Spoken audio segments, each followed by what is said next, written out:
Hey everybody, this is 1980 Millennial Commentates, and today I want to discuss royalty. So I've attempted to dress appropriately. Notice the fascinator here. If you are like me and you are someone born in the 80s, most of us were obsessed with Princess Diana. We absolutely loved that cream puff of a wedding dress. And many of us who continue to watch the royal family aren't so happy with her son, Harry the Has-Been's actions. Mostly that seem to be influenced by his American wife, the new Duchess of Windsor. But something that has lived rent-free in my head for over a year now is what happened to that cab driver.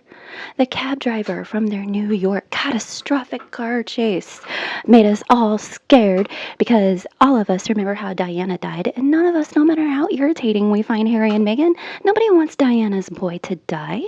No one. We do not want anything bad to actually happen to him. What we want is for him to straighten up, stop acting a fool, and maybe have a little bit of public humiliation to bring him down a peg. That's what we want.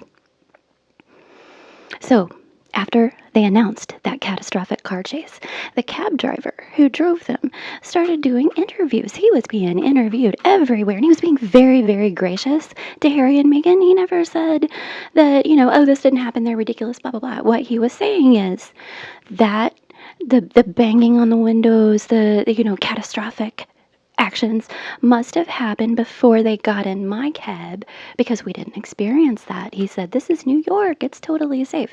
Now, this guy, he was very excited that whenever they paid him, they'd been in his cab for 15 minutes. The meter was at $17 and they gave him $50. That's a good tip. He was happy about that 15 minutes of work getting $50. That tells me that this man is hardworking, paycheck to paycheck type. And he was probably getting paid for these interviews and had the potential to rack up some money and maybe change his life for the better. The Duke and Duchess of Sussex and Mrs. Raglan were involved in a near catastrophic car chase at the hands of a ring of highly aggressive paparazzi. This relentless pursuit lasting over 2 hours resulted in multiple near collisions involving other drivers on the road, pedestrians, and 2 NYPD officers. The New York Police Department has a different take. There were numerous photographers that made their transport challenging. The Duke and Duchess of Sussex arrived at their destination. There were no reported collisions, summons, injuries, or arrests. The pair ended up getting into a New York cab. That cab driver is with us now, Singh, to explain exactly what happened. Was this like a dangerous, high-speed pursuit with you whisking the prince and princess to safety? I just had him in my cab for 15 minutes. We just went a couple of blocks, right? I don't know what their experience were before me. Who was the taxi driver? Singh, who was driving his yellow cab last night. Mr. Singh, thank you very much indeed for joining me. No problem. How are you doing? Can you tell me exactly what happened last night? Prince Harry and his wife and another lady jumped into my cab.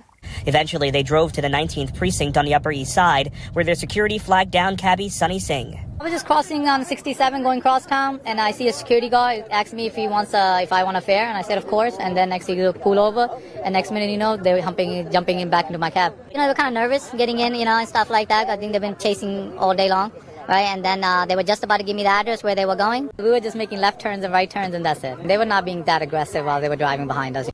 Did it feel like the paparazzi were being aggressive? No. They were behind us. I mean, they stayed on top of us. That was pretty much it. There was nothing more, They kept their distance. It's just like journalists, just like everybody else trying to get pictures, make a quick buck. You didn't see any cars going over curbs or people banging on your window? I didn't see that. No. But something happened. Something happened because all of a sudden this Australian show was very, very excited to interview him and get his take, and he did not show.